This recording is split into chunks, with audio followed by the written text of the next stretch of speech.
Good morning, everybody, and welcome. Hopefully you can hear us. If you cannot hear us for any reason, please check your settings first, and then you can leave any message you want in our chat. The chat will be followed live by Miss Smith off camera, and she'll be also looking for any questions to be channeled through the chat as well as we go along.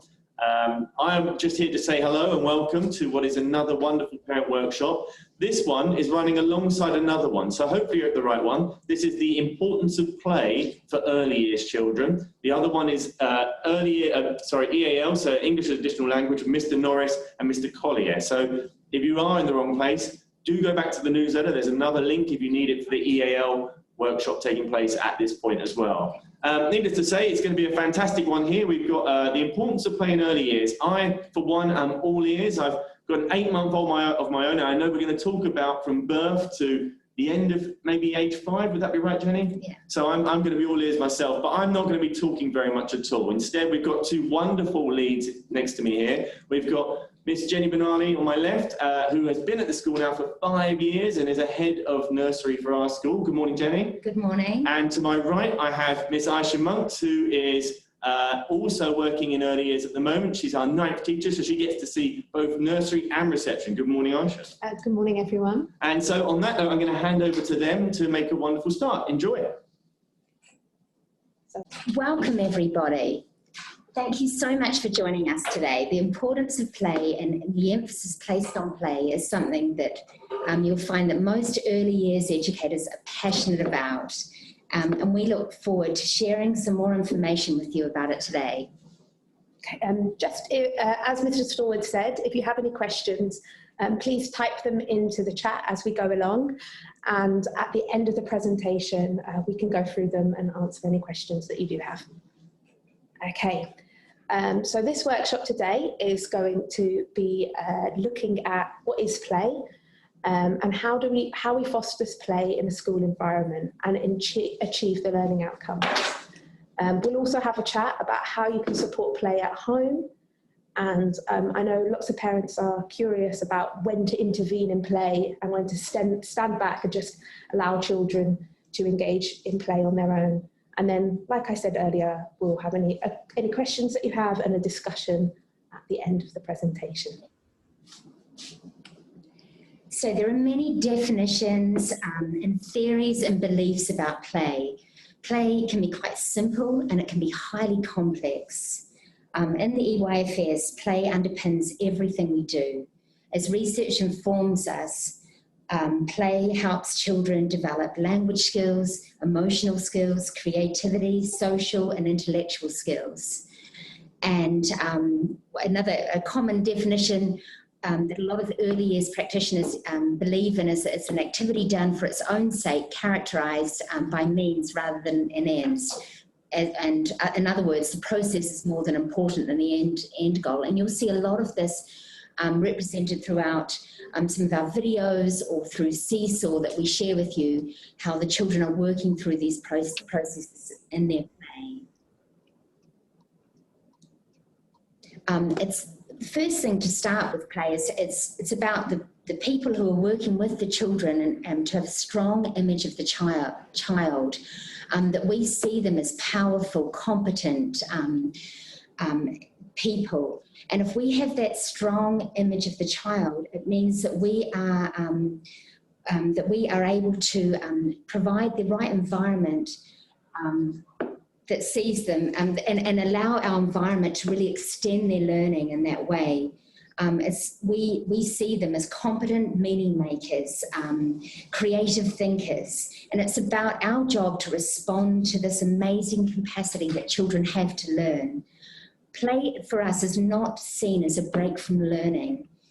We've worked really hard on our timetables at TES to allow our children, your children, to have these long interrupted periods where they can play and work on their theories and their beliefs. And this is so important, and you'll hear more about this later on in the slides. Okay.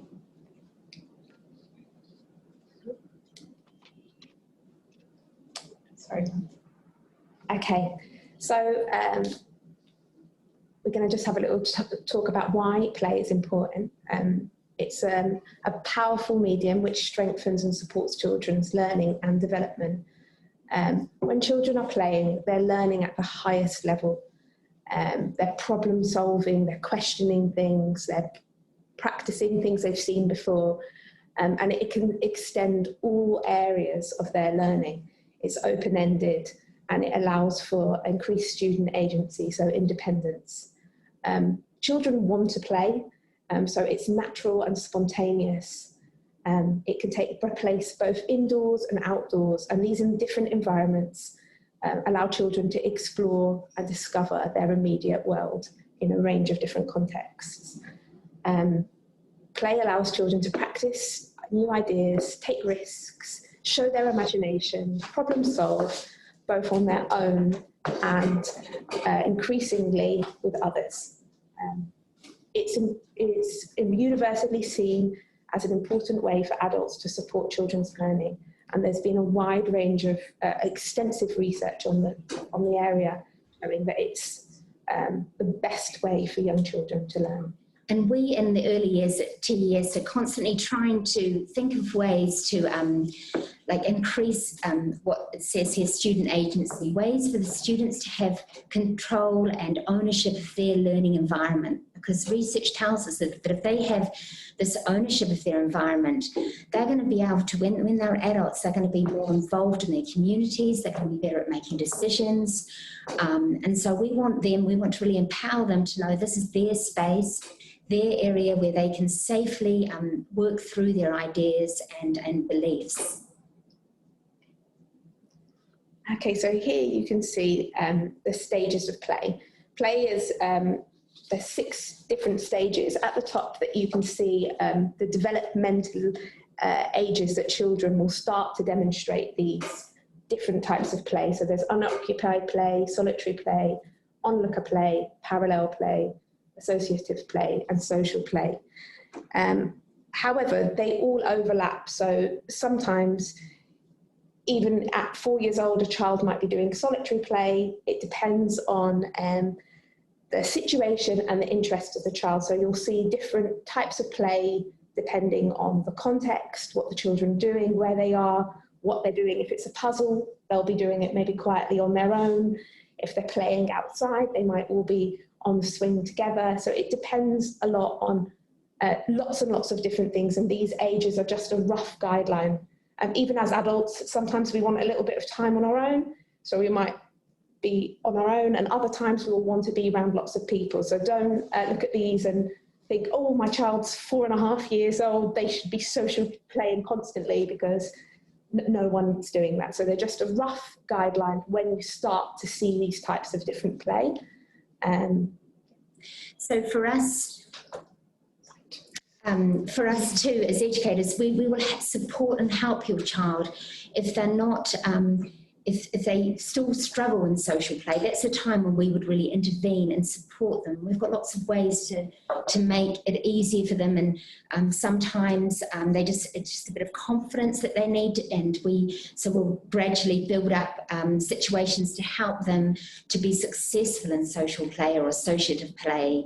And so it's all about the educators in the room really knowing the children well, making them feel safe and secure, so they're able to play in all types of way comfortably. And so, yeah, and as Aisha said, this is kind of a developmental guide. However, it's very normal to observe many types of play within one day from your child. So in terms of brain development, this is so important. From birth to 5, a child's brain develops more than any other time in their life.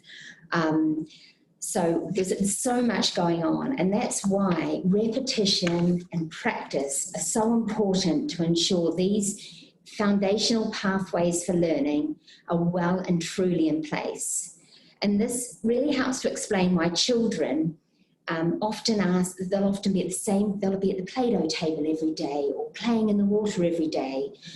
They want the same stories read to them. They ask the same questions, and we need to really respect that and provide them a nurturing, safe and stable environment where they can really process and make meaning of this physical world around them. So up to the age of about 2, they've got all of these sort of neurons developing, and then it starts to prune. It's called synaptic pruning, and the important pathways and connections are lessened. And that's why having positive early childhood experiences is so important, so that the right and correct connections are made and secured for forever for the children.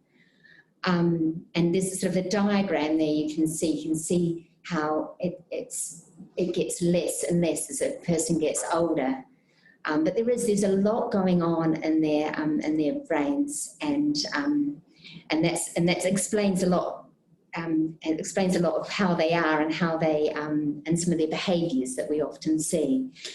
I'll tell you an interesting story. We had a guinea pig a few years ago in nursery, and sadly the guinea pig died. Some of you might remember his name, Frankie. And after it happened, we got these questions over and over again. And then we also we saw the children, we noticed them in their role play acting out what had happened. And it really emphasised the importance that we could give these children this time to explore what had happened, deal with it and process it. And as quickly as it started, it ended. And once they felt secure and knew what had happened and were able to understand it, they were able to move on. And that's why it just really highlighted the importance that they had this time to play and process what had happened. Okay, and we have a video for you to watch here, and we'll talk through it. It's a sort of day in the life of a nursery child, and in the video we will talk about the 7 areas of learning that make up the early years curriculum. And the early years foundation stage, as you know, it's all underpinned by the unique child, believing that every child is unique, believing in the positive relationships. This is so important in the early years, that they have a positive relationship and a positive experience at school. They feel comfortable and secure there. We have an enabling environment. We are constantly reflecting, enhancing our environment to ensure that all of these areas, the language, the arts, understanding the world, the maths, the physical and the emotional side is all sort of embraced within our environment. And all of that we know provides healthy and a really great start to learning and positive learning and development. So this video has no sound, and it starts off it's starting off with some role play, and the children are on the soft mats, and they're acting out situations of family life. They get to act out things they've seen before. And do we need to pause it? Yeah, and it's role play is an area where they can work on sharing, negotiating, taking turns. It's an area where they are able to conquer their fears and practice adult roles as well. And so it's really important that these types of areas are within an early child setting, so that they can have the space to work on these things. The next part of the video is process cooking. Now, there's parts of their play is more guided by an adult, but even in this experience, as time goes on and with the repetition of the activity, the children become more independent, competent, secure, knowledgeable. You'll notice that they're using real tools, and that's about us having that strong image of the child, believing that they can be trusted with real tools. They know what to do with them. Here they are using, with the woodwork. I think we told you when we, for our parent open meetings, that it's only us that would ever hit ourselves on the finger with a hammer. It's never the child. They're very careful with when they're using real tools. Another thing to look out for in some of these photos is their faces. You can see that real sort of intense levels of engagement. They're really concentrating on what they're doing. It's important. They feel valued.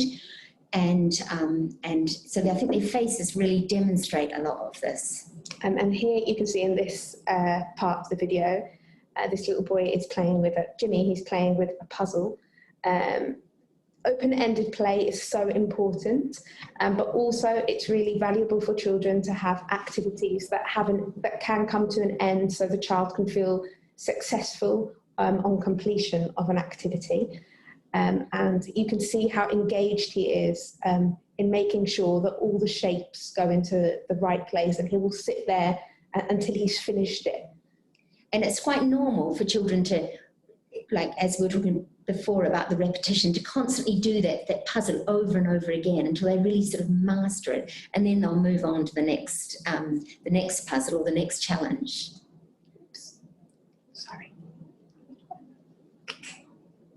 Sorry, we'll just go back to the video. I'm so sorry about that.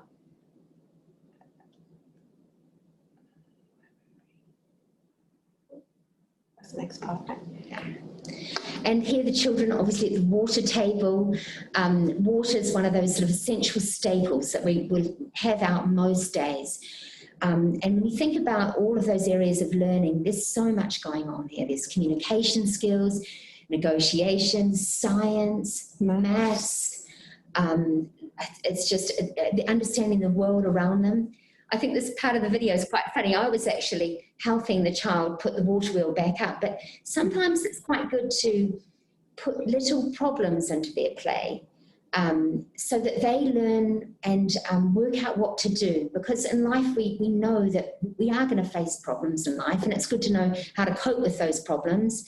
And often actually children have a much better way of a better solution that even adults will think of. So it's not a bad idea to sometimes put those things in. Here they are at the mud kitchen and acting out all of those wonderful skills that they're learning when they're doing the process cooking. Again, there's maths for capacity going on here, there's problem solving, they're sharing resources. And so many ideas. When you ask them what they're doing, it's often not anything you would have thought of before. But they, and it's just, yeah, their sort of concentration and their focus. And sometimes, like we're quite early on in the year for nursery, so they're still getting to know each other. But as the year progresses, and what you'd see in reception more, is a lot more communication between the children playing as well. But these children are sort of 3 weeks of knowing each other, so they're still feeling more familiar and comfortable around each other. And it's really lovely still seeing them wanting to play alongside each other and wanting to do the same things as their peers. And here is a good example of children really working on their own skills. They're working independently, they're busy, they're engaged, but they know what they're doing.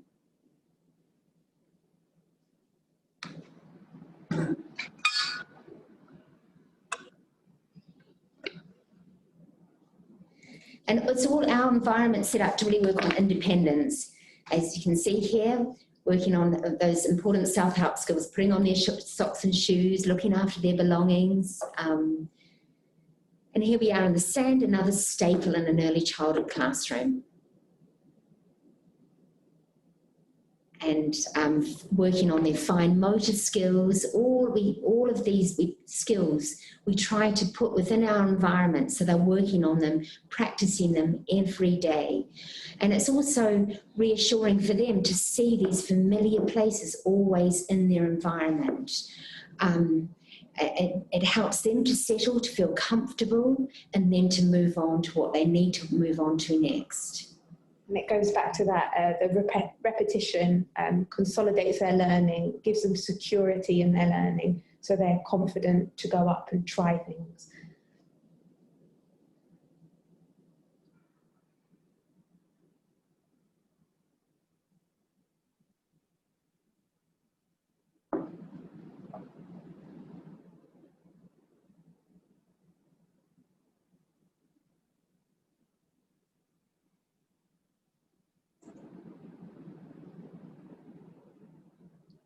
So a lot of these experiences you'll also see through Seesaw as well. We'll capture moments of your child's day and their learning, And as we said before, often they may be in often similar places, but that's okay, and we'll bring, if they're constantly in the same place, we'll help them and also bring challenges and problems to that place, because that's where they feel secure.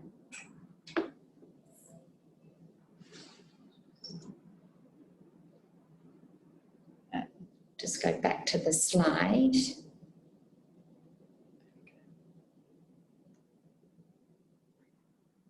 There we go.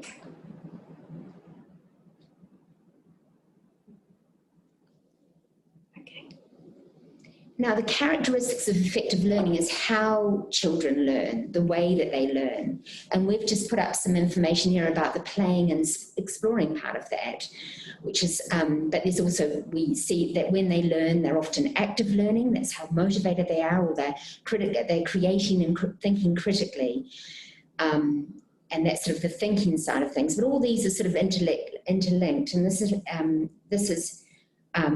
this is how they learn, not what they necessarily learn. And I think that video really captured some of those moments. You could see the curiosity. You could see them having a go, seeking challenge. There was lots of examples of open-ended activities, of children playing at areas of particular interest to them as well. And pretending objects are things from their own experiences. So in that mud kitchen, perhaps they were busy reenacting something, like mummy cooking something in the kitchen at home, or being in a cafe making some tea.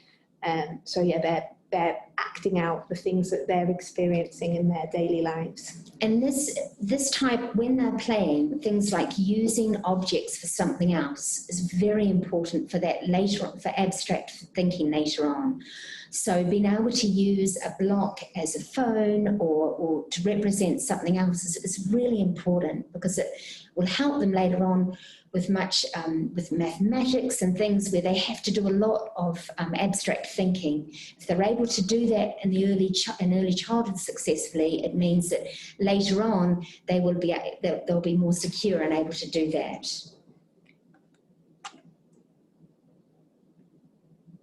Okay, so next we'll be talking about how you can support play in your home. And the most important thing to remember here is your home is already a learning environment. You don't need to turn it into a classroom.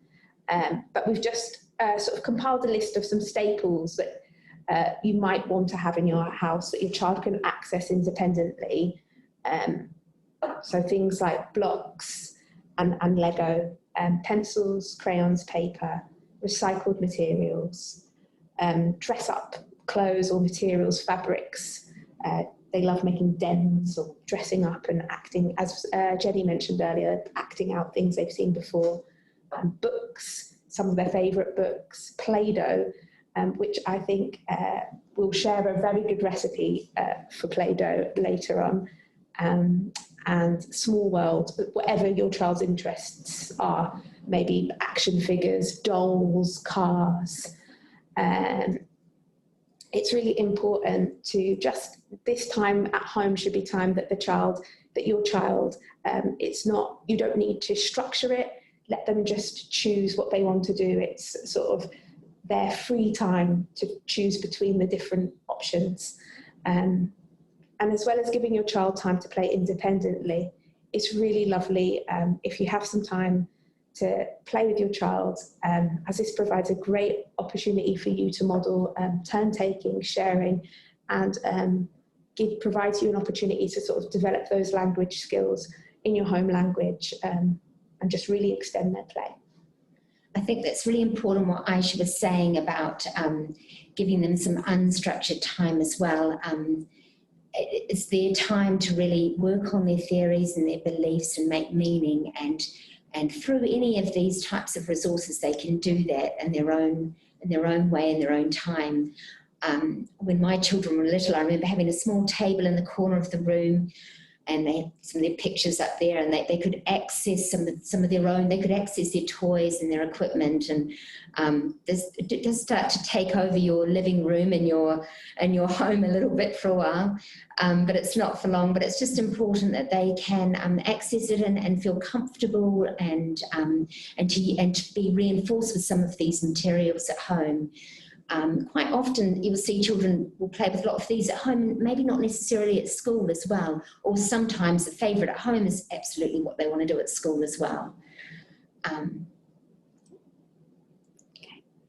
So where this slide was shared at our parent meeting, but it's just got some good tips we thought to share again of some nice sort of activities and things to do with your child at home.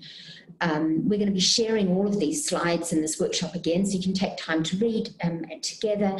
But there's quite a few sort of things. A lot of them are you'd be doing with your child. Some of the activities we were talking about before are things that your child can work on by themselves, which is really important too. It's making sure you have that balance.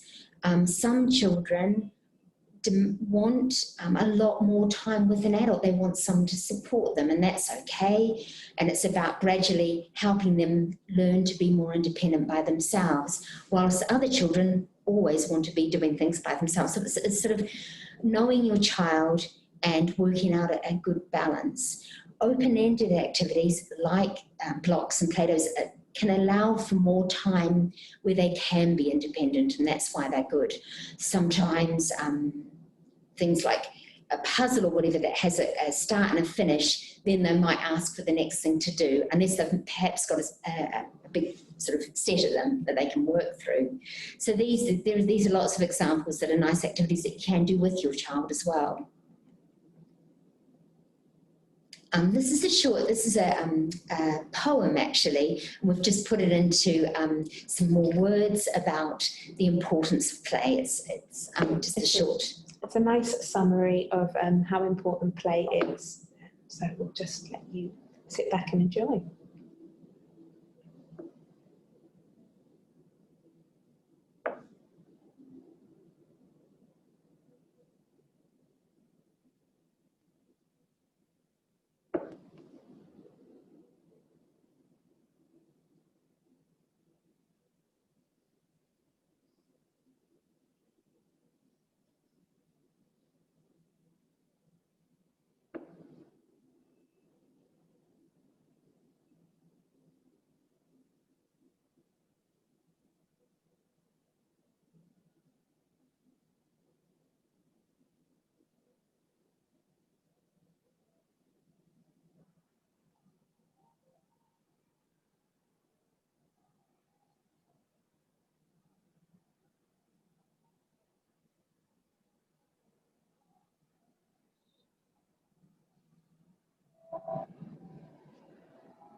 Again. Okay. We hope you enjoyed that little poem. And now this is a debate that we often, as teachers in the classroom, are always questioning and debating. And I'm sure you'll probably have situations at home too. When do you intervene, and when are you interrupting a child's play? And I've put down some possible times when this might happen. So of course, and a lot of it goes back to those sort of underpinning sort of things and themes. So obviously, if your child is tired and particularly emotional that day, then the play may not be going so well either. And that's the time where they may need support and help with their play, or a distraction.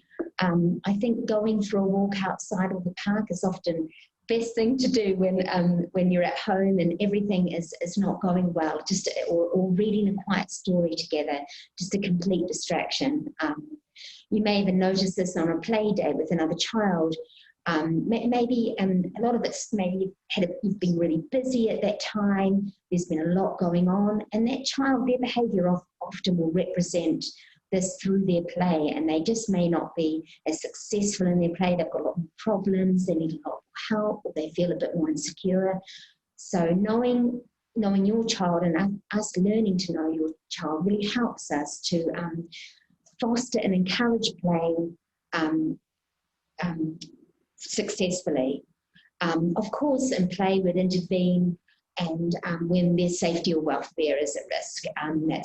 That's obvious, and that's we would always do that. It's important to set boundaries in play. The children are quickly learning in both nursery reception what they can do, what they can't do, and they start to actually set boundaries themselves. They will inform us if someone is not following the rules or doing things correctly, and that's about them really taking ownership of their environment, knowing that they're part of this learning community. We're all there together, and they want it to be successful like everybody else. Making sure that everything's looked after and treated with respect, so that all the children can enjoy all of the resources that are available to them. You'll see in a child's play when it's frustration, they just frustration when they start to break things down rather than taking them apart to start again. It's at those moments that perhaps is a time, so that would be a time that an adult steps in and helps them, and often that behaviour represents something else that they're feeling.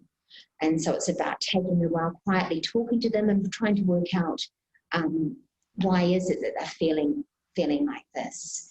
However, we always in the room intervening or when we want to model and scaffold the learning. And likewise, I'm sure as parents at home, when you see these opportunities to provide them language, extend or challenge, if they like something, you could add something to that play that is going to challenge them even more in that area. And so it's intervening for positive reasons as well, taking your child's learning that little bit further. Like we said, lots of these experiences are new to young children, and they will need to be shown how to do some things first time round. So it's really important and really valuable to the children to watch first sometimes before they go on to do play independently. And as Julie Fisher summarises there, she said that adult-child interaction needs to enhance learning and development while supporting the child to meet their own agenda and without any unnecessary interfering. And that's something else that's very important when she talks about their own agenda. Often a child has interests or play that perhaps is not something that you're interested in, but it's important to let them explore that and work on that. Or their favourite books. I can still remember my children's favourite books. One was Dora and one was Maisie. I don't know how many times we read those books, but that was obviously important to them. And we would read them and then often say, and now we're going to read another, and I'd sort of choose another book to read as well. But it's important that that helps them to feel secure and confident, and that they will eventually move on to something else. It's not forever. But it's important to work through that. Okay, so we've reached the end of our presentation. We hope that you've learned something and found it informative. At the bottom of here are our email addresses. If you can contact us at any time if you have any questions or you'd like to discuss something further. Or with any of your class teachers, a lot of them is extremely knowledgeable about play and the importance of it, or just ideas for your home or for your child. So please feel free to reach out to any of them as well. I'm sure they'll be most helpful. But right now, if you've got any questions that you've sent through, we will attempt to answer them as best as we can. No questions? Not yet. Now's your chance.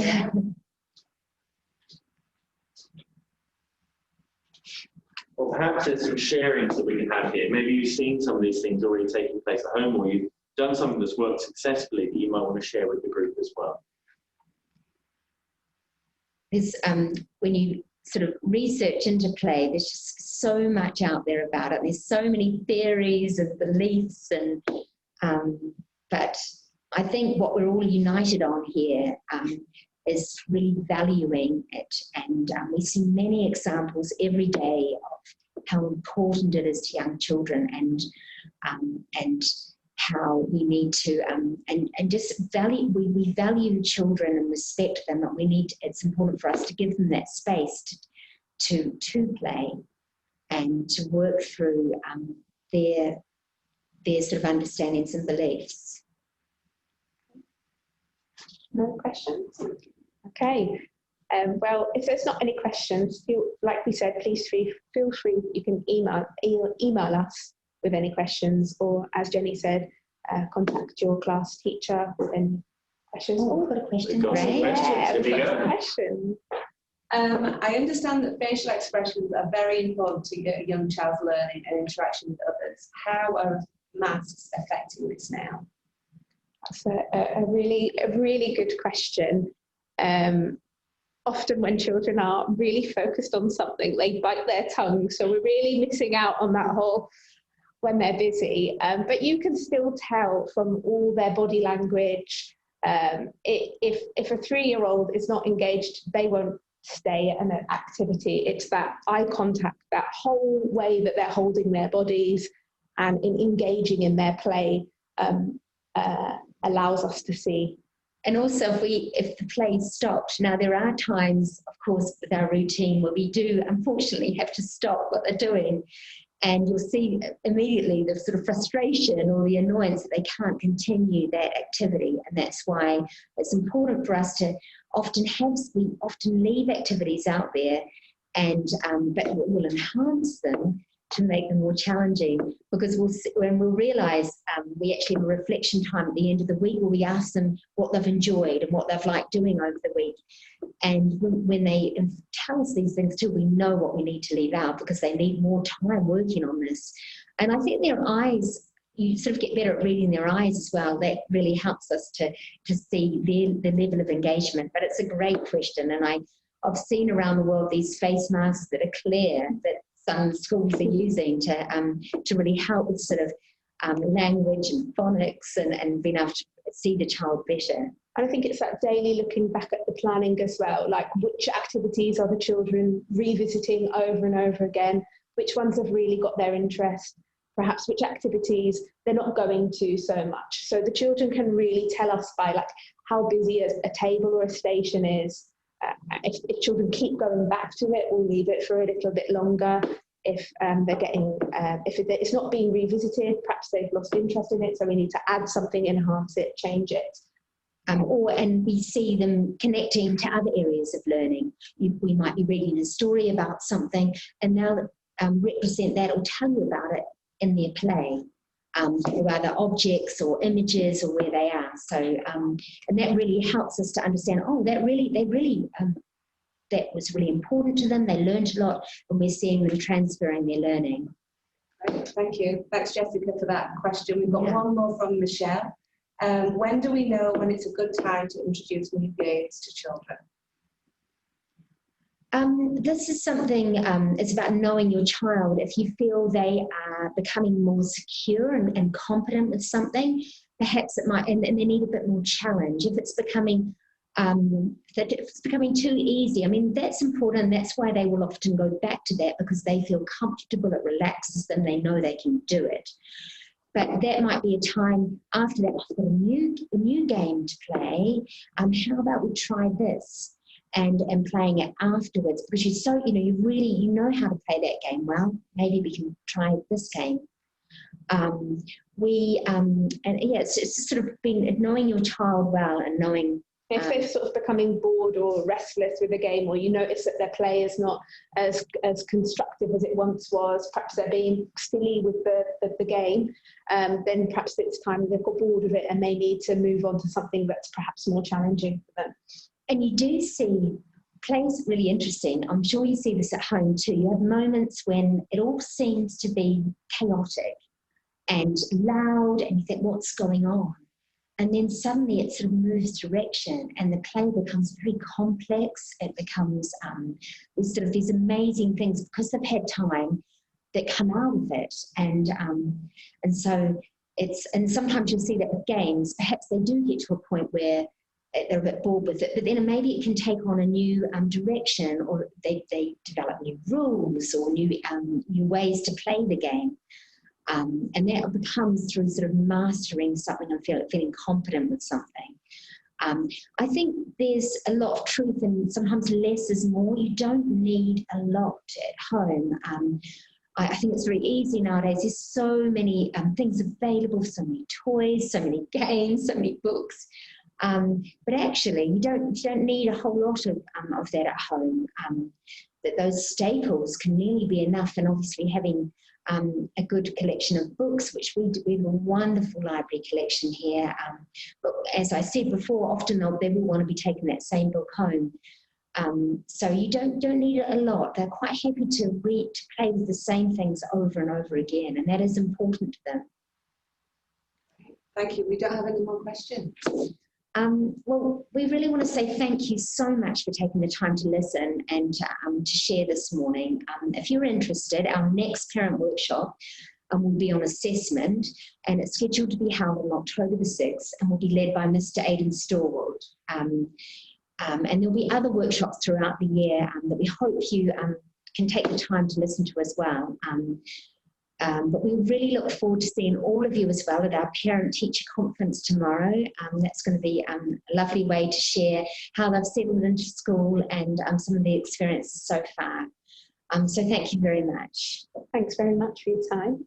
I just wanted to say another big thank you to Jenny and Aisha for sharing all they did on the importance of play, and a big thank you to you for joining us this morning. We hope that you have some important play with your children at home soon. Thank you very much. Bye-bye. Bye-bye.